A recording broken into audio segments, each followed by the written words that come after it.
Hi guys, I hope you're all doing well. So today I'm sharing three things that I've learned in my 30s that's definitely been life transforming. My outlook on life has changed. I've already started seeing positive results as a result of implementing these stuff in my life and these thoughts in these ways in my life, and I thought I'll share it today. It would be nice to hear what you also have implemented this year, what lessons you've learned and how that's affected your life.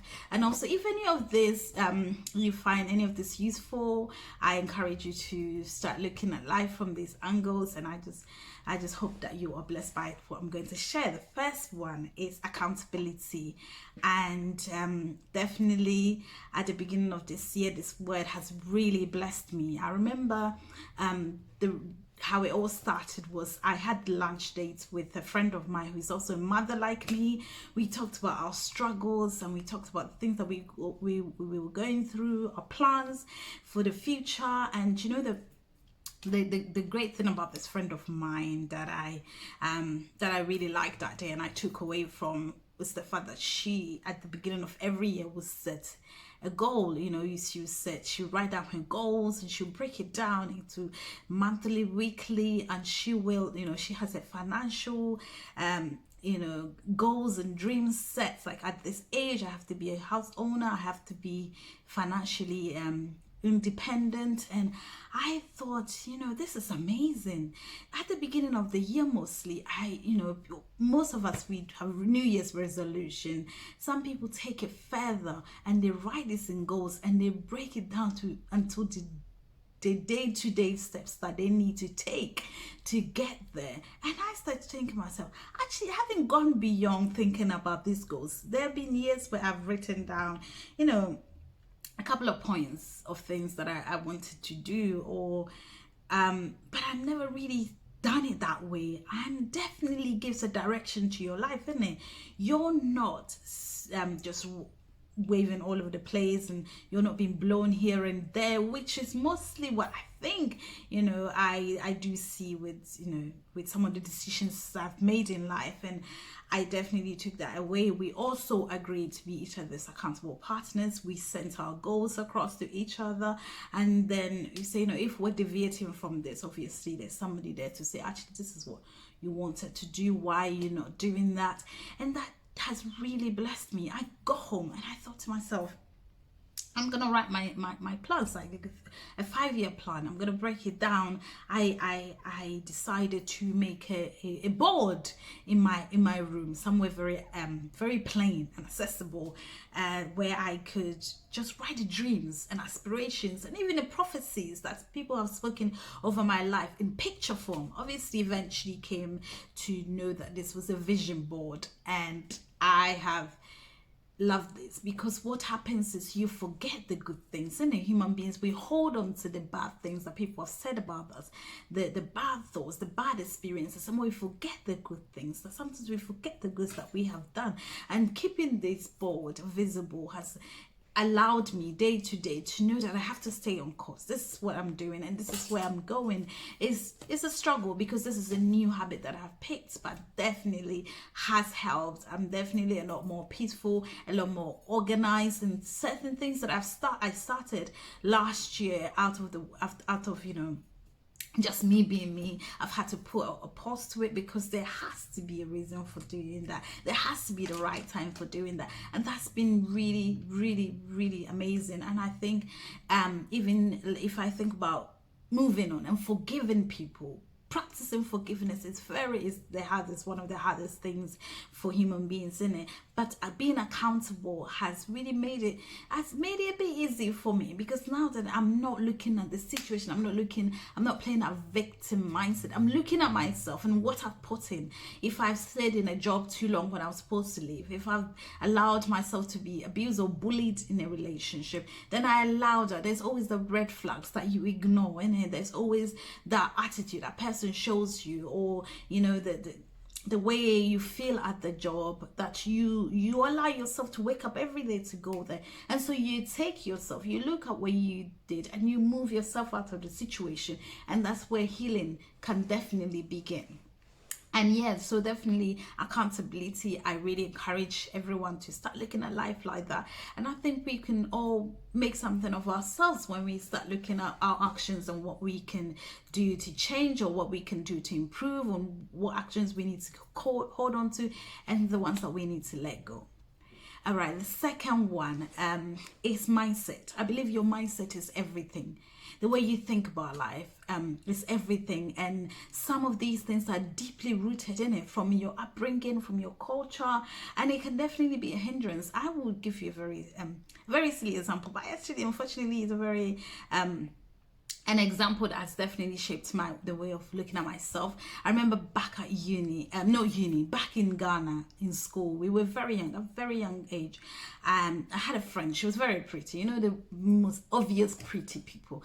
And so we were going into one of the classroom one time, and there was this guy who's like, he was a bully at the time, I think, and he just stood there at the gate, and he said to me, my friend can't come in, but he said to me, I'm not pretty, so I can't come inside. And at that very young age, I didn't realize what a damage that did to me.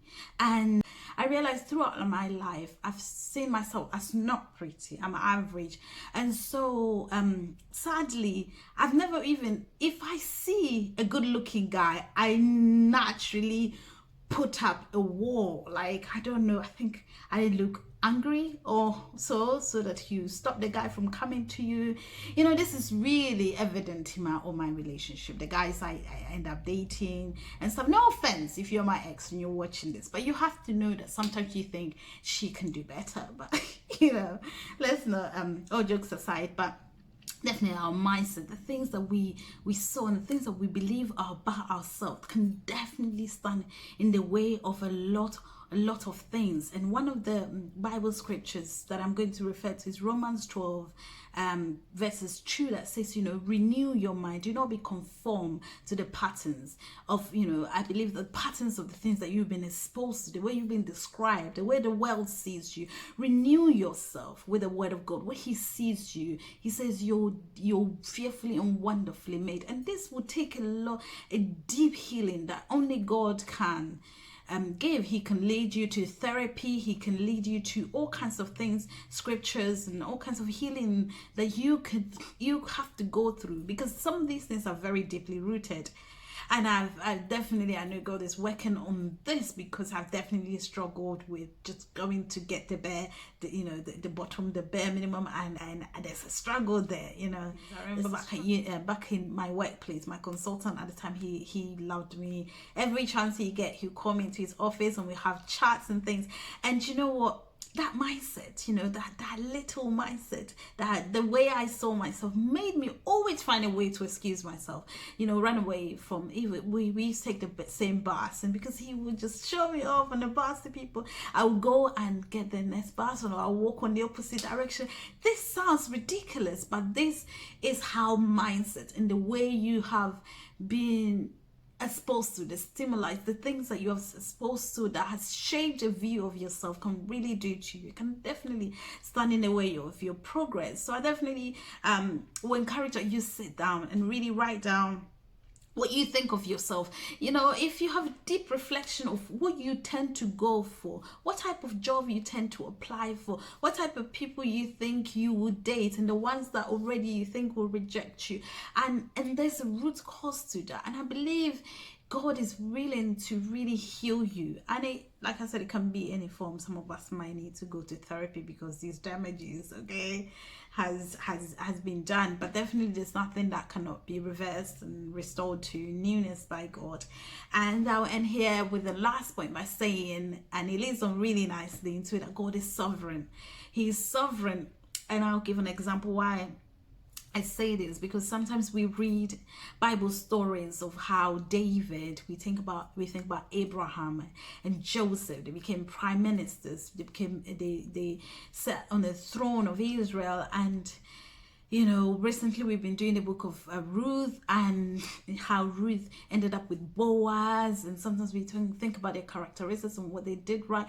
But what we have to understand is most of these stories, people did not know where their life were going to lead. People made mistakes along the way, and God in his sovereignty built something really beautiful out of it all. I guess what I will say here is that unless you are just blatantly sinning, you know you're sinning, and you know God is, because when we sin, we know we're sinning, and you're not walking away from that one, I don't know what to say. But if you are waking up every day, you're dedicating your life to God, you're saying your will be done, you're going about your hustle, you're working hard. The Bible says whatever your hand finds to do, do it as though you're doing it for God. And I know that through that, He built something beautiful. Before you know it, you look around and He's done wonderful things with your life that you haven't quite worked for. And so I will end here because I have a little guest, and I encourage you to share in the comments below what you have learned, and thank you for listening.